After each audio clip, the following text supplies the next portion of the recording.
गुरु से हमें ज्ञान मिलता है, सही समझ मिलती है, और कुछ कुछ ऐसे छोटे छोटे टिप्स हमको ज्ञान में मिलते हैं जो कि हमको एक अच्छा इंसान बनाते हैं। जो भी वचन हैं वो हमको हर तरह से परफेक्ट बनाते हैं, एकदम कुशल हो जाते हैं हम अपना जीवन में, और सफलता भी मिलती है।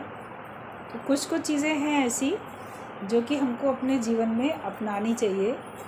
कुछ पॉइंट्स हम लोग के रोज़ चल रहे हैं जो आप लोग सुन रहे हो। उसमें आगे है कि एक चीज़, मतलब एक ही चीज़, कोई चीज़ ऐसी होती है जो हमारे लिए बड़ी महत्वपूर्ण होती है और जिसको हमें अपने जीवन में उतार लेना चाहिए। जैसे मन जो है कुछ ना कुछ जीतना चाहता है।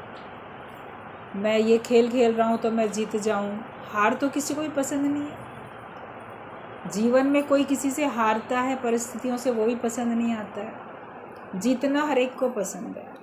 अभी जैसे सिकंदर की बात गुरुजी बता रहे थे कि जब वो सब तरफ जीतते हुए, सब तरफ करते हुए आया, तो वो जब भारत में आ रहा था तो जो सिकंदर की माँ थी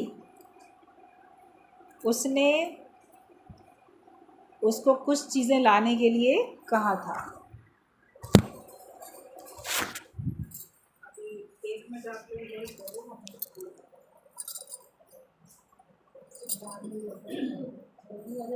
जैसे कभी कभी होता है ना, कोई टीवी में पहले प्रोग्राम देखते थे तो उसमें आता था रुकावट के लिए खेद है। तो हम लोग के सत्संग में भी कभी कभी हो जाता है किसी प्रकार के कारण रुकावट, तो रुकावट के लिए खेद है। तो बात चल रही थी जीतने की। तो सिकंदर को ये था कि मैं जीतूं, हर चीज़ को जीतूं, और उस पूरे विश्व को जीतने के लिए सब तरफ कहाँ कहाँ वो जाता था। तो जब वो भारत में भी आता है तो उसकी माँ जो थी वो बड़ी जैसे कि धार्मिक प्रवृत्ति की थी, और उसने अपने भारतवर्ष के बारे में बहुत कुछ सुन भी रखा था। तो उसने अपने बेटे से कहा, सिकंदर से, कि जब तुम वहाँ जा रहे हो तो वहाँ से आओगे तो मेरे लिए तुम कुछ चीज़ें लेके आना, वहाँ की बड़ी प्रसिद्ध हैं, मशहूर है, मैंने सुना है। तो उसने कुछ कुछ जो चीज़ें बताई उसमें से एक तो उसने कहा कि गंगा जल लेके आना। ये गंगा बड़ी पवित्र नदी है और उसके लिए बड़ा सुना है, तो वो गंगा जल भी लेके आना। दूसरे, कृष्ण भगवान की जो बांसुरी, वो सुनती थी कि भगवान बांसुरी बजाते हैं, गोपियाँ इतनी मतवाली होती हैं, कैसा होता है, तो सोचती थी कि आखिरकार बांसुरी को मैं भी तो देखूं कि उसकी आवाज़ से हमारा मन कितना मतवाला होता है कि नहीं होता है। तो कहने लगी एक बांसुरी लेके आना मेरे लिए, गंगा जल ले आना, बांसुरी ले आना, और गीता, भगवत गीता, ज्ञान भी, जो इतना महान ज्ञान है आखिरकार उसको भी देखें, पढ़ें। और उसने कहा एक संत ले आना, ब्रह्मज्ञानी संत ले आना, वही तो हमें फिर समझाएगा, सुनाएगा, समझाएगा ब्रह्म ज्ञान, वरना गीता का ज्ञान कौन बताएगा। तो ये 4 चीज़ें उसने बोली, बस संत लेके आओ, गीता ले आना, बांसुरी ले आना, गंगा जल ले आना। अब बाकी चीज़ें तो आसानी से मिल गई, गंगा नदी तो बह ही रही है, जितना चाहो गंगा जल भर लो। उसने अपने सैनिकों को दी आज्ञा, गंगा जल ड्रम के ड्रम मान लो भर के आ गए, बहुत आ गया। और भगवत गीता पुस्तक भी बाज़ार में आसानी से मिल जाती है, वो भी समझो खरीद ली। बांसुरी भी मिल जाती हैं, वो भी खरीद ली। अब तलाश हुई ब्रह्मज्ञानी संत की। बोले वो तो आसानी से नहीं मिलेंगे, कोई बाज़ार में थोड़ी बिकते हैं जो जाओ और संत को भी खरीद के ले आओ। खोज की तो किसी ने कहा एक वहाँ पर है, एक संत है, और जाओ उसको बुला के लेके आओ, हमारे संग उसको हमारे देश चलना है। तो वो संत जो था वो आराम से अपनी उधर कुटिया के बाहर पेड़ था, पेड़ के नीचे आराम से उस बिछा के लेटा हुआ था। थोड़े थोड़े सर्दियों के दिन थे, धूप उसको अच्छी लग रही थी, वो उसमें धूप में लेटा था। तो सैनिक आए, राजा की आज्ञा है तुम्हें चलना है। बोला होंगे तुम्हारे राजा, मैं किसी की आज्ञा में नहीं चलता, मैं तो एक भगवान की आज्ञा में ही चलता हूँ, और ऐसे हुक्म दे के मुझे कोई कहीं लेके नहीं जा सकता। तो मना कर दिया कि नहीं, हम नहीं जाना चाहते, नहीं जा रहे। अब जब इनकार किया तो राजा को पता चला, उसे बड़ा क्रोध आया। ऐसा कैसे हो सकता है कि मैं कहूँ और कोई माने नहीं। तो वो पहुँच गया, राजा खुद सिकंदर, कहता चलो तुमको चलना ही पड़ेगा। तो हुकूमत कर रहा था राजा उसके ऊपर, बड़ा हुक्म दे रहा था। तो संत किसी के हुक्म में थोड़ी चलेगा, प्रेम में भले चले, लेकिन कोई ज़ोरी ज़बरदस्ती उसको अपने गुलाम बना के चलाएगा तो वो नहीं चलेगा। उसने कहा मैं किसी के हुक्म में नहीं चलता, मैं तो एक भगवान के हुक्म में चलता हूँ। तुम राजा हो तो अपने लिए, तुम आखिरकार कर ही क्या सकते हो मेरे लिए, और अगर तुम कुछ राजा हो कर सकते हो तो मेरे सामने से थोड़ा हट जाओ। मेरी धूप ऐसे मेरे सामने धूप में आ रही है तुम्हारे खड़े होने से।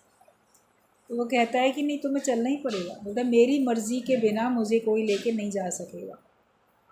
अब उसने क्या किया, राजा ने अपने सैनिकों को आज्ञा दी कि इसको बांध लो जंजीरों से और हम ज़बरदस्ती लेके जाएंगे। बांधा, उसको ज़बरदस्ती ले जाने लगे। तो देखा कि संत जो था एकदम प्राणहीन हो गया। देखा तो अरे ये तो ले जाने लगे तो ये तो मुर्दा हो गया, मर गया। अब मुर्दे को कौन लेके जाएगा। तो बोले संत ठीक कह रहा था कि मेरे मर्ज़ी के बिना मुझे कोई लेके जा नहीं सकता, तो अब क्या करें। तो उसने कहा ठीक है, अब जंजीरें सब खोल दो, छोड़ दो, ऐसी क्या कर सकते हैं। चले गए। तो संत वास्तव में मुर्दा नहीं हुआ था, उसको योग की कला आती थी, प्राणायाम ऐसा था। उसने अपने प्राण अपने मस्तक में ऊपर चढ़ा लिए, तो उसका शरीर निष्प्राण होके ऐसे मुर्दा होके दिखने लगा। ना नब्ज़ चल रही है, ना धड़कन है, ना श्वास है, क्योंकि मस्तक तो सबसे ऊंचा है। हाथों में नब्ज़ चलती है तो हाथों से ऊंचे हमारे दिल की धड़कन हो गई, उससे ऊंचे उठो तो हमारी नासिका है जो सांस लेती है। तो लेकिन उससे ऊपर तो मस्तिष्क है, तो वहाँ तो उसको तो कोई नहीं चेक कर सकता। उसने अपने प्राण अपने मस्तक में रख लिए, और जब वो चला गया तो उसने वापस अपने प्राण अपने वापस ले आया अपने शरीर में। शिष्य भी उसके खुश हो गए।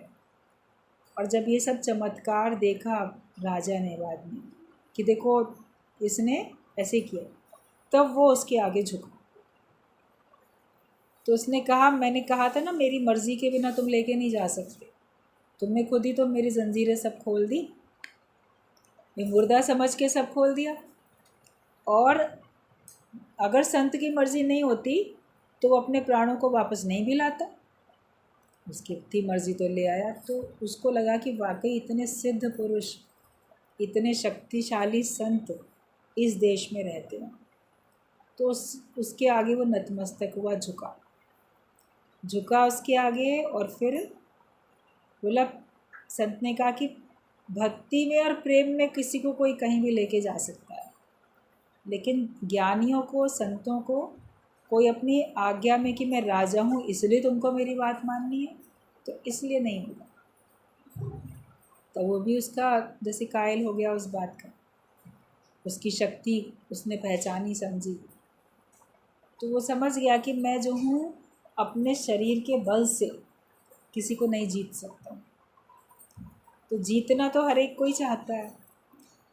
तो कहा जो एक चीज़ है जीतने के लिए, हम बहुत कुछ जीतना चाहते हैं, लेकिन जीतने के लिए कोई चीज़ है तो प्रेम।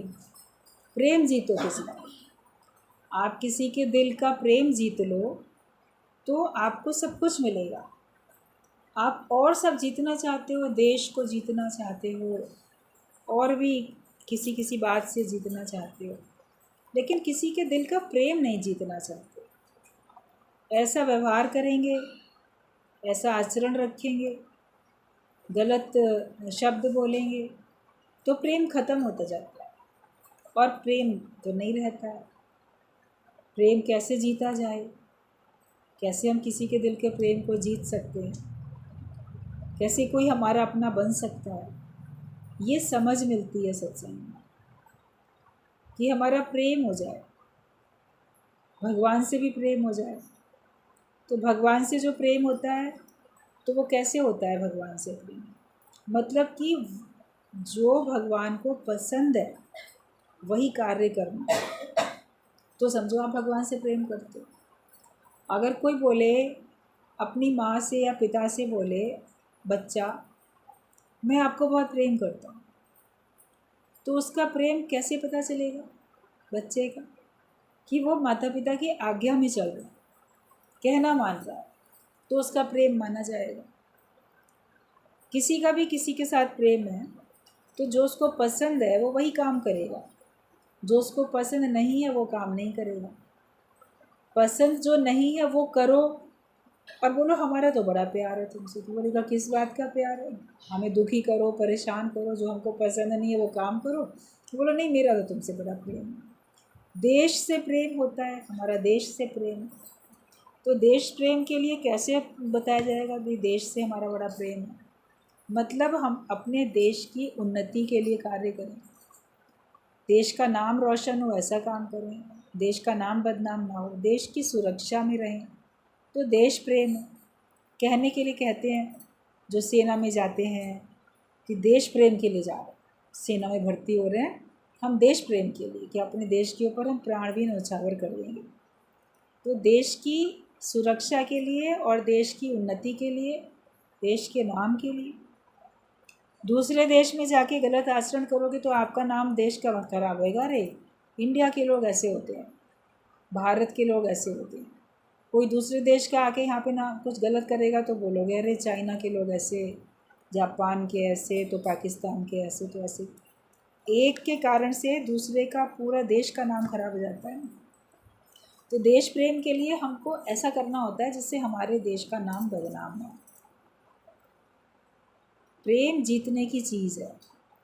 आपने देश जीते, समाज जीता, सब जो जीता, मगर किसी का प्रेम नहीं जीता। जो भी जीवित व्यक्ति हैं उनके सबके हृदय का प्रेम आपको मिले, वो जीतने की कोशिश करो, उसको जीतने का ही प्रयास करो।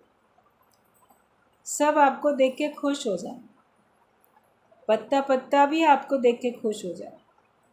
अगर आप पेड़ पौधों को भी प्यार करते हो, उनको बड़े अच्छे भाव से उनकी संभाल करते हो, उनको पानी डालो, उनके ऊपर धूल मिट्टी ना हो, उसको ठीक से रखो, तो वो भी हमको प्रेम करते हैं। जब आप उनके नज़दीक जाओ तो वो भी अंदर से खुश होते हैं और वो फलते फूलते भी हैं, वो भी झूमने लगते हैं। लेकिन अगर कोई उनको गाली दे, उनको तोड़े और कहे कि इसको तो नष्ट कर देना चाहिए, तो ऐसा व्यक्ति जब जाता है तो उसके वाइब्रेशन से वो भी अंदर अंदर डरने लगते हैं। वैज्ञानिकों ने रिसर्च करके इस बात को सिद्ध किया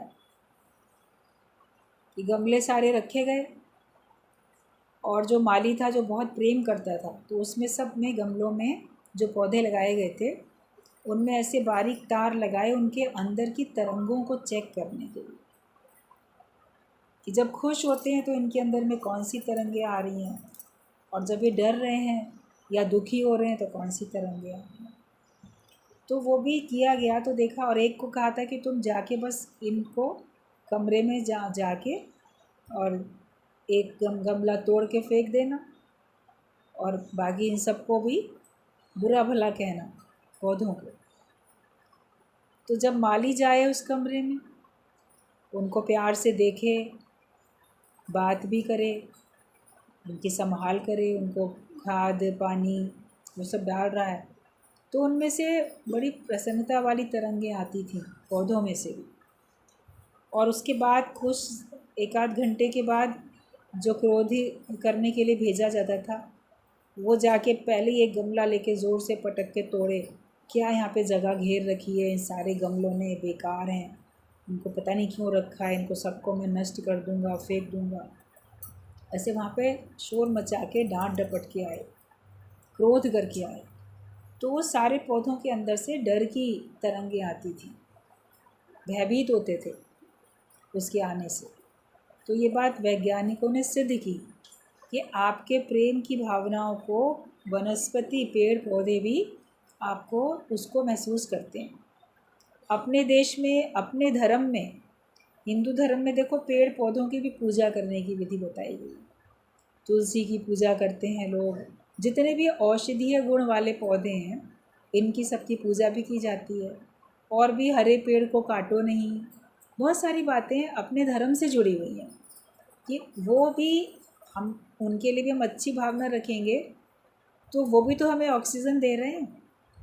अगर वनस्पतियाँ ना हो, पेड़ पौधे ना हो तो मनुष्य का जीवन भी नहीं चल सकता। ऑक्सीजन कौन देगा, कौन तैयार करेगा ऑक्सीजन? जब बहुत ऊंचाई पे चले जाते हो जहाँ पेड़ पौधे नहीं होते, पहाड़ है, बर्फ़ है, और भी ऊंचे चले गए, तो वहाँ आपको ऑक्सीजन की कमी होती है ना। और जहाँ हरियाली होती है वहाँ पे कोई कमी नहीं होती, क्योंकि सारे पेड़ पौधे हमको ऑक्सीजन बना बना के देते रहते हैं। हमको प्राण चलाने के लिए कितनी ज़रूरी चीज़ वो हमको दे रहे हैं, इसीलिए तो पूजनीय है, इसीलिए उनका महत्व भी है, इसीलिए उनको प्रेम भी करना चाहिए, अच्छे भाव रखो। पशु पक्षी भी, अगर आप उनके लिए अच्छे भाव रखते हो तो वो आपको देख के बड़े खुश होते हैं। आप जैसे आओगे आपको देख के खुशी से नाचने लगेंगे, खुश होएंगे। और अगर आप शत्रुता रखते हो, गलत भाव रखते हो, तो वो भी आपको देख के भयभीत होते हैं, डरते हैं। कुछ समय पहले, कुछ साल पहले न्यूज़ में था कि एक बार किसी ने एक तोता पाला हुआ था, घर में पालतू तोता था, काफ़ी समय से पिंजरे में बंद रहता था, लेकिन वो, उसका मालिक उसको बहुत प्यार करता था।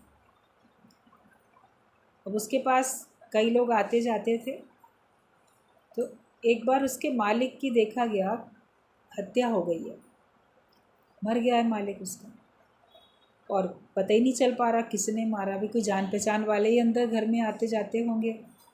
खोज हो रही थी और घर में कोई और था भी नहीं, कोई चश्मदीद गवाह नहीं था कि जो बता सके। आजकल तो देखो सीसी कैमरे वगैरह सड़कों पे इधर उधर लगे होते हैं, थोड़ा पता चलता है कौन आया कौन गया, लेकिन तब, और हर जगह नहीं भी होते हैं, नहीं पता चल पा रहा था। लेकिन जो पुलिस की, सीबीआई की और सारे जो टीम वगैरह सब सर्वे कर रही थी, देख रही थी, तो देखा कमरे में तोता है, लेकिन वो बहुत गुमसुम है, बहुत दुखी है, चुप है, वरना वो बहुत बोलता था। तो सबको लगा देखो इसको भी मालिक के जाने का दुख है, उसको भी दुख होता है। आप जिनको पालो, पशु पक्षियों को, अगर घर का कोई प्राणी चला जाता है दुनिया से, वो बहुत दुखी होते हैं। दूसरे शहर जाता है तो भी दुखी होते हैं जो पालतू होते हैं, और उसके आने पे फिर खुश हो जाते हैं। तो कि अब ये देखा कि इस कमरे में और कोई भी नहीं था, लेकिन जहाँ हत्या हुई है वहाँ पे पिंजरा टंगा हुआ था। इस तोते ने तो देखा है, इसका मतलब, मगर तोता बोलेगा कैसे? तोता बता कैसे सकता है कि किसने मारा? वो मनुष्य तो है नहीं। लेकिन मनोवैज्ञानिकों के और सबकी टीम के और इनके पुलिस की, सीबीआई की, सबकी टीम के हिसाब से बोले कुछ ना कुछ तरीका अपनाया जाए। आखिरकार तोता इतना चुप हो गया, गुमसुम है। और भी जब उसके घर के बाकी लोग भी जब थे, उस समय वो अकेला था जब उसकी हत्या हुई मालिक की, घर के बाकी लोग बाहर गए हुए थे, तो वो भी आके उसको बड़ा करें, मगर वो बिल्कुल नहीं बोल रहा था। वरना औरों के कहने से कुछ आवाज़ करता था, बोलता था, चहकता था, कुछ बोलता भी था। बोले ही नहीं, इतना वो गुमसुम चुप बैठा है। तब ये पुलिस वालों ने और बाकी लोगों ने कहा चलो देख, कोशिश करते हैं। जो भी उनके मित्र थे सब लोग थे। तोते को तो रखा कमरे में, पिंजरे को साथ में रखा, और उसने कहा, जो ऑफिसर था उसने कहा कि एक एक करके हमारे कमरे में लोग आएंगे और मैं उनसे अकेले अकेले में पूछताछ करूँगा। तो जो जिन जिन पे भी शक था या जो भी उसके मित्र लोग थे, तो एक एक करके बुलाया। आते थे, वो उनसे बातचीत करता था, तोता उनको देखता रहता था। एक आया चला गया, दूसरा आया चला गया। लेकिन एक व्यक्ति जैसे ही कमरे में दाखिल हुआ, आया, तो उसको देखते ही वो तोता एकदम से डर के मारे चीखने लगा, चिल्लाने लगा, टेंटे करने लगा और अपने पिंजरे में ही फड़फड़ाने लगा, मतलब इधर छुपे या क्या करे। तो ये व्यवहार एकदम से देखा गया कि औरों के आने पे तो वो तोता एकदम चुप रहा, बोल ही नहीं रहा था, लेकिन एक व्यक्ति के आने पे वो जहाँ उन्होंने कमरे में कोने में कहीं उसको रखा हुआ था, वो एकदम से शोर मचाने लगा। तब उन्होंने समझ लिया कि यही मेन कुछ है जिसको देख के तोता एकदम से चिल्ला रहा है और डर भी रहा है और चिल्ला भी रहा है। मतलब कि फिर उसके ऊपर इंक्वायरी करी गई, देखा गया तो वो ही उसका हत्यारा था, वही व्यक्ति उसका हत्यारा था जिसको देख के तोते ने इतना ऐसा एक्शन किया। तो वो भी तो जानते हैं, वो भी तो समझते हैं कौन अच्छा है कौन बुरा है, किसने क्या किया, वो अपने हाव भाव से बता देते हैं। आप बोलोगे पशु ने देखा, पक्षी ने देखा, उस वो क्या बता पाएगा, लेकिन देख के वो समझता सब है और वो अपनी भाषा में दूसरे को बता देता है कि ये व्यक्ति अच्छा है कि बुरा है, इसने अच्छा काम किया कि इसने गलत काम किया। तो उनको भी आपके प्रेम की और आपकी दूसरी भावनाओं की सबकी समझ होती है। कई बुद्धिमान पशु होते हैं तो दूर से भी पहचान लेते हैं, उनको देख के ज़्यादा देखो ऐसा करेंगे कि ये शत्रु है। मित्र और शत्रु की पहचान उनको भी होती है, भगवान ने उनको भी बुद्धि दे रखी है। तो अपने मित्रों से, पशुओं में भी आपस में भी मित्र और शत्रु होते हैं, तो कौन शत्रु है उससे नहीं और कौन मित्र है उससे कैसा। शत्रु से तो नहीं वो मेल मिलाप करेंगे, लेकिन जो शत्रु नहीं है उससे वो लोग मेल मिलाप करते हैं। तो हमें हर एक के दिल का प्रेम जीतने की कला आनी चाहिए, सबका दिल जीत सको। एक ब्रह्म ज्ञानी कैसे हर एक का दिल जीतता है और हमको दिल जीतने की, प्रेम जीतने की कला सिखाता है। आज गुरु के साथ हम सबका जो भी रिश्ता नाता है प्रेम के कारण ही तो है, बाकी कोई किसी की जाति का नहीं है, कोई किसी के बराबरी का नहीं है, कोई कैसा है कोई कैसा है, कोई किस शहर का कोई किस शहर का, कोई कैसा कोई कैसा। लेकिन अपनापन जो आत्मिक प्रेम है, उस प्रेम के कारण से सब एक डोर में बंधे रहते हैं, कहीं भी होते हैं हम प्रेम की अपनेपन की डोर में बंधे हैं। तो अगर हम जीतना ही चाहते हैं तो कुछ और जीतने की कोशिश नहीं करनी है, लेकिन जीतने के लिए कोई चीज़ है तो वो प्रेम है। ये कला सीखो कि आप हर एक का प्रेम जीत सको। किसका प्रेम मैं किस तरीके से जीत पाऊँगा, वो तरीका अपने अंदर खोज करो। कोई तरीका अपनाओ, इस तरीके से उसका प्रेम जीत सकते हैं, अच्छा उस तरीके में फ़ेल हो गए, फिर कोई दूसरा तरीका अपनाओ। ये भी तो एक प्रकार का आपके लिए आविष्कार है। गुरु तो तरीके बताता है, उसको आप कभी फॉलो करते हो और कभी नहीं करते हो, या फॉलो करते हो तो कभी आपको लगता है सफलता मिल रही है, कभी नहीं मिल रहा है। मगर आप खुद भी अंदर से खोज करो। वैज्ञानिकों ने खोज कर कर के ही तो इतनी रिसर्च करके आविष्कार किए, एक बार नहीं अनेकों बार किया किसी चीज़ के लिए आविष्कार, एक ही बार में थोड़ी सफल हो गए, कई बार करने में जो उनका सपना था वो साकार हो गया। कहाँ हवाई जहाज़ बन गए, इंजन बन गए, सारी कितनी चीज़ें रोज़ रोज़ अलग अलग बनती जा रही हैं कि बहुत चीज़ें ऐसे बनती चली गई। तो सोचा, कोई कल्पना की, कोई आवश्यकता महसूस की और फिर उसके लिए उन्होंने प्रयास किया, करते करते सब बन गए। सब हम लोग सवेरे से लेकर रात तक साइंस की तरक्की इतनी हो चुकी है, उसका हम कितना सुख ले रहे हैं, जहाँ पे ध्यान भी नहीं है मगर हमारे वो हैबिट में है। घर में सबके बल्ब लगे, ट्यूबलाइट है, बिजली कैसे बन गई, वरना बिजली कैसे बनती, करंट कैसे बनता, वो भी तो किसी ने बनाया ही, खोज की होगी ना, पानी से कैसे बिजली निकाल के। अभी सूर्य की रोशनी से कैसे बिजली सोलर के द्वारा बना के कर रहे हैं, तो ये सब किसी न किसी ने खोज की है ना। फिर बिजली से चलने वाले जितने भी उपकरण वो सारे के सारे किसी ने पहले खोज करके रिसर्च करके बनाए। बर्तन अलग अलग प्रकार के, माइक्रोवेव बन गया, कहीं आपका फूड प्रोसेसर है, कहीं आपका टोस्टर है, मिक्सी है, बहुत चीज़ें हैं जो कि आप यूज़ करते हो। मगर वो कैसे बन गई? अपने घरों में देखो, प्रेस है और क्या क्या है, सभी कुछ है। मोटी मोटी चीज़ तो बोल दोगे, हाँ एसी और टीवी और फ्रिज और ये और वो सब, मोबाइल, ये सब, लैपटॉप, सब कुछ, बहुत कुछ।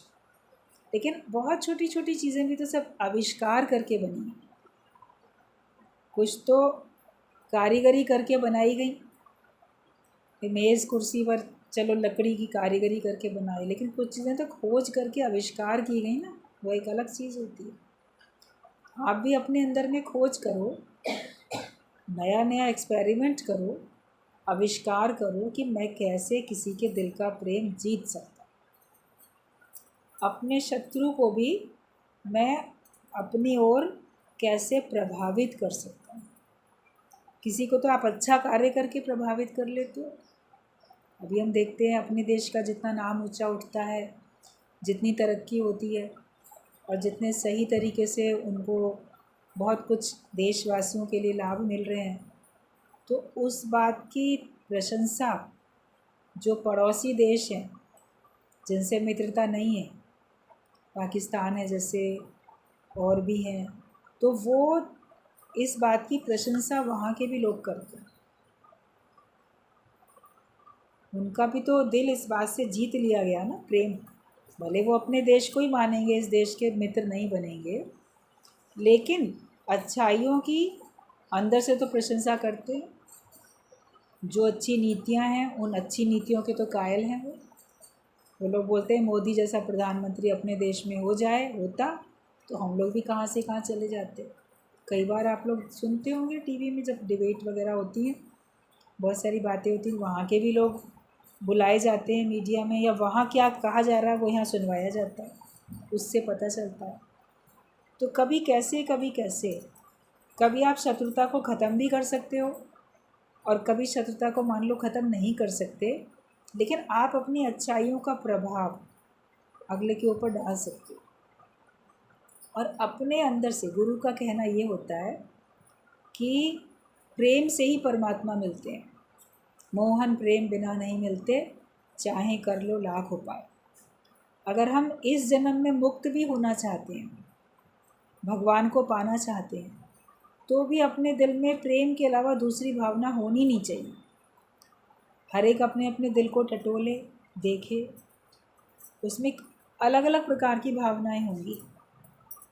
जैसे उस दिन सुन रहे थे, भाव सबके अलग अलग होते हैं, वो भावनाएं आँखों में दिखती हैं, लेकिन ज्ञानी के अंदर भगवत भाव होता है, प्रेम का भाव होता है, तो उसकी आँखों से सबके लिए प्रेम ही प्रेम दिखता है, अपनापन दिखता है और प्रेम दिखता है, और वो सबके प्रेम को जीतने की कोशिश करता है और उसमें सफल भी होता है। कभी गुरुजी के साथ कहीं जाना होता था दूसरे शहरों में, शुरू शुरू में ये चीज़ मार्क की, देखी, सीखा, अपनाया। बोलते थे जिस घर में भी जाके ठहरेंगे वहाँ के सभी लोगों से प्रेम से बात करो। और ये सत्संग में बताते थे, अगर तुम किसी के घर मिलने भी गए तो जो एक व्यक्ति तुम्हारा मित्र है, मान लो वो सत्संगी है या पड़ोसी है या आपका ऑफिस का काम करने वाला है या आपका पढ़ाई में साथ है, क्लास फेलो है आपका, आप उसके घर मिलने गए हो तो उस एक व्यक्ति के कारण से ही गए हो।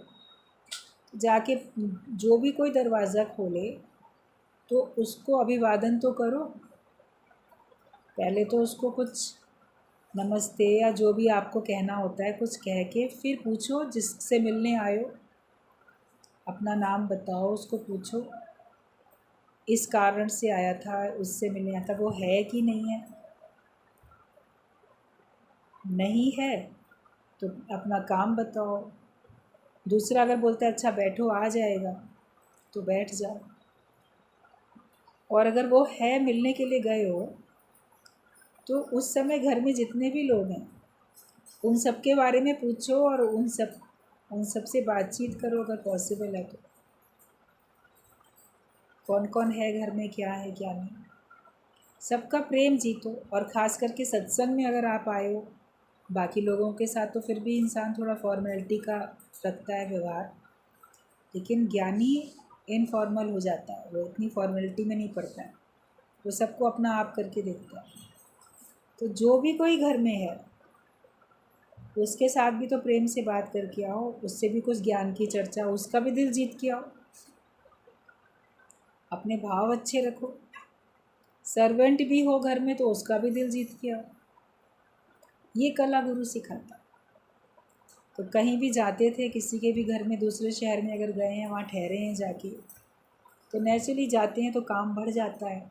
जो उनके घर के लोग होते हैं, वर्कर्स होते हैं, मान लो झाड़ू लगाने के लिए, बर्तन मांजने के लिए जो भी आता है, उसका थोड़ा काम बढ़ा। कहीं कुछ हुआ तो अक्सर लोग करते हैं ऐसा, जब कहीं जाते हैं किसी के मेहमान बन के, तो चलते समय उनको उनके लिए भी कुछ 10-20 रुपये 50 जितने भी मन होता है, थोड़ा बहुत उनके भी हाथ में, काम करने वालों के हाथ में दे के आते हैं। उससे वो खुश होते हैं और वो सोचते हैं कि आप भी फिर आइएगा। वो भी कहते हैं, भाई घर का मालिक तो कह रहे, वो कहते हैं अच्छा फिर आना। प्यार से खुश होते हैं जो भी काम। तो गुरु जी को हम देखते थे कि जैसे जाके गए हैं, बैठे हैं, अब जिसके घर गए हैं तो उसके लिए मान लो कोई फल मिठाई आप ले जाते हो, उसके रिश्तेदारी में गए हो तो बाल बच्चों के लिए कुछ ले गए, तो पहले ही दिन तो निकाल के देते हो ना। जो भी गिफ्ट आप लेके गए हो पहले ही दिन निकाल के देते हो। तो हमने देखा गुरु जी क्या करते थे, जैसे सबको दिया कर आके, तो जो उनके घर के जो भी होते थे नौकर चाकर वगैरह, उनको भी पहले ही दिन कुछ पकड़ा दिया करते थे। कुछ नहीं है, ड्राइवर भी है मान लो, जिसकी गाड़ी में वो सत्संग आना जाना करेंगे जो होगा, तो कुछ भी कैश भी चाहें पहले दिन पकड़ा दिया करते थे, तो वो भी खुश। मतलब बाद में तो जो देंगे सो देंगे, किसी कोई बाद में देगा या नहीं देगा बात अलग है, मौका मिले ना मिले, लेकिन वो बोलते थे पहले ही दिन दे दो, तो तुम्हारे आने से वो पहले ही दिन से खुश हो जाएगा ना, और तुम्हारी खूब अच्छी तरह सेवा करेगा। देखो उसने आते के साथ ही मेरे लिए किया। वरना वो लोग क्या करते हैं ना, घर में मेहमान देखे और छुट्टी मना लेंगे। आप अक्सर सब लोग शिकायत करते हो कि जब घर में मेहमान आते हैं, बर्तन मांजने वाली पहले छुट्टी कर लेती है, फलाना तो ये नहीं करेगा, देख लिया मेहमान आए बहाना बना देगी, आती नहीं है। और जब पहले दिन उसको मिल गया तो वो तो और खुशी खुशी आएगी, सोचेगी जिसने आते के साथ ही इतने प्यार से मुझे दिया, चलो इनकी मैं मेहमान नवाजी मैं भी तो करूँ, ये भी तो, हम भी तो अच्छा ही काम में हम भी कुछ करें, सेवा में हम भी सहयोग करें। तो ये गुरु जी को दिल जीतने की समझ होती थी। जो घर के बच्चे होते थे, बच्चों से अलग तरह से बात कर ली, जो बाकी लोग हैं, बहुएँ हैं और लोग हैं, उनसे अलग तरह से किया। जो घर के जेंट्स बड़े बुज़ुर्ग होते थे, जिस घर में रहते थे, तो शाम के सत्संग के बाद सब जगह से घूम फिर के कहते थे रात का खाना कहीं और नहीं रखो, रात का खाना जहाँ ठहरे हैं वहीं खाएंगे, ताकि रात के खाने के समय जो घर के जितने भी मेंबर्स हैं उस घर में रहने वाले, उनको सबको बुला के टेबल पे बिठाते थे। और सत्संग के बाद उन लोगों से बैठ के 1-2 घंटा बातचीत भी करते थे। वो लोग सत्संगी नहीं थे, लेकिन उनके घर के बड़े बुज़ुर्ग थे, या जेंट्स मान लो दुकान करते हैं, दुकान में जाते हैं, देर से आएंगे दुकान बंद करके, उनके साथ भी ज़रूर बैठ के उनका हालचाल पूछना, बात करना, समस्या सुननी, समस्या का ऐसे समाधान हो सकता है वो बताना। तो हर एक का दिल तो जीतते थे ना। तो ये प्रेम जीतना होता है। ये कला सीखो, अकल सीखो। सत्संग में आते आते अपने अंदर से भी आपके आता है कोई ना कोई युक्ति, कोई ना कोई ख्याल, ऐसा करें वैसा करें जिससे ये हमसे खुश हो, और हमें फ़ायदा पहुंचाएगा इसलिए नहीं, लेकिन हमारा काम है कि हमको देख के सब प्रसन्न, हमें प्रेम बांटना है, हमको प्रसन्नता बांटनी है। ये नहीं कि हमको हमारे मतलब से उनको करना है। अंदर में स्वार्थ रख के करोगे तो वो भाव अलग हो जाएगा, लेकिन अगर स्वार्थ रहित होके काम करेंगे तो हमारे लिए अच्छा हो। तो ये अकल सीखो, कला सीखो, और अंदर से आविष्कार करो, खोज भी करो प्रेम करने की, क्योंकि है प्रेम जगत में सार, उसके अलावा कुछ भी नहीं।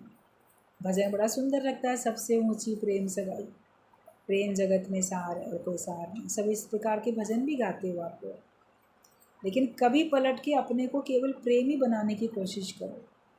आपका नाम भी कोई सुने तो सुन के बस उसके अंदर से ये भाव निकले, अरे वो बड़ा प्यार वाला।